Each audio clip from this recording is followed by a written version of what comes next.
ដួងតារារិស័យមកស្រុកម្ដងនេះព្រោះមហិច្ឆតាខ្ពស់អ្នកស្រីដួងតារារិស័យដែលបងប្អូនចំនួនមុនបានស្គាល់ថាជាតារាសម្ដែងលើវិស័យភាពយន្តទសវត្ស90បានមកលេងទឹកដីកំណើតជាថ្មីអ្នកស្រីបានប្រើជីវិតចេញទៅរស់នៅប្រទេសបារាំងជាង20ឆ្នាំមកហើយ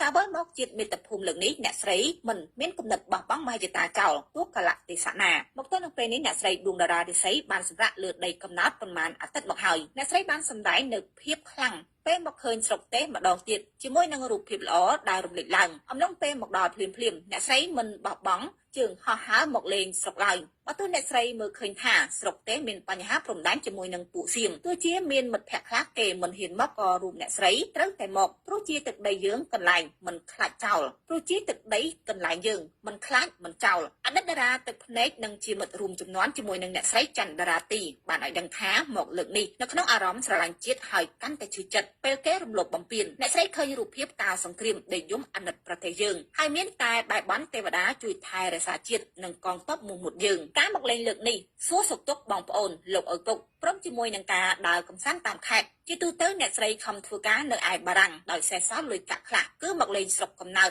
មិនឲ្យរំលងឡើយព្រោះអារម្មណ៍នៅតែនឹកជាប់រហូតយ៉ាងណាក៏ដោយគេឃើញថាការមកដល់ភ្លាមក្រៅពីដំណើរកម្សាន្តក៏អ្នកស្រីបានចូលរួមកម្មវិធីមិត្តសិល្បៈដូចជាជុំមិត្តចាស់នៅពិធីមង្គលការកូនប្រុសអ្នកស្រីច័ន្ទតារាទីដែលអ្នកស្រីញញឹមរីករាយបានជួបជុំគ្នាអ្នកស្រីរិស័យធ្លាប់ជាបេក្ខភាពតំណាងខ្មែរបារាំងនៅក្នុងកម្មវិធីប្រឡងចម្រៀងខ្មែរជាសកលកាលពីច្រើនឆ្នាំមុនអ្នកស្រីក៏មានទឹកដមសម្លេងច្រៀងពីរោះមិនចាញ់អ្នកចម្រៀងអាជីពកិច្ចការប៉ុណ្ណាដោយតារាជើងចាស់គឺលោកស្រីដួងតារារិស័យបានមកស្រុកម្ដងនេះចាក់កពស់តែមហិច្ឆតាខ្ពស់របស់គាត់ទៅដល់អ្នកស្រីដួងតារារិស័យដែលបងប្អូនចំនួនមុនបានស្គាល់រួចហើយថាចាក់គាត់គឺជាតារាសម្ដែងនៅលើវិស័យភាពយន្តនៅក្នុងទសវត្សរ៍90តែបានមកលេងទឹកដីកំណើតជាថ្មីម្ដងទៀតអ្នកស្រីក៏បានប្រើជីវិតចេញទៅរស់នៅប្រទេសបារាំងប្រមាណជាង20ឆ្នាំមកហើយការវិលមកជាតិមាតុភូមិលើកនេះចាអ្នកស្រីគឺមានគំនិតមិនបោះបង់មហិច្ឆតាចោលទោះជានៅក្នុងកលៈទេសៈណាក៏ដោយហើយមកទល់នឹងពេលនេះចាអ្នកស្រីដួងតារារិស័យបានសម្រាកលើទឹកដីកំណើតប្រមាណអាទិត្យរួចហើយមកផងដែរអ្នកស្រីបានសម្ដែងនូវភាពខ្លាំងពេលដែលអ្នកស្រីឃើញស្រុកទេម្ដងទៀតជាមួយនឹងរូបភាពល្អ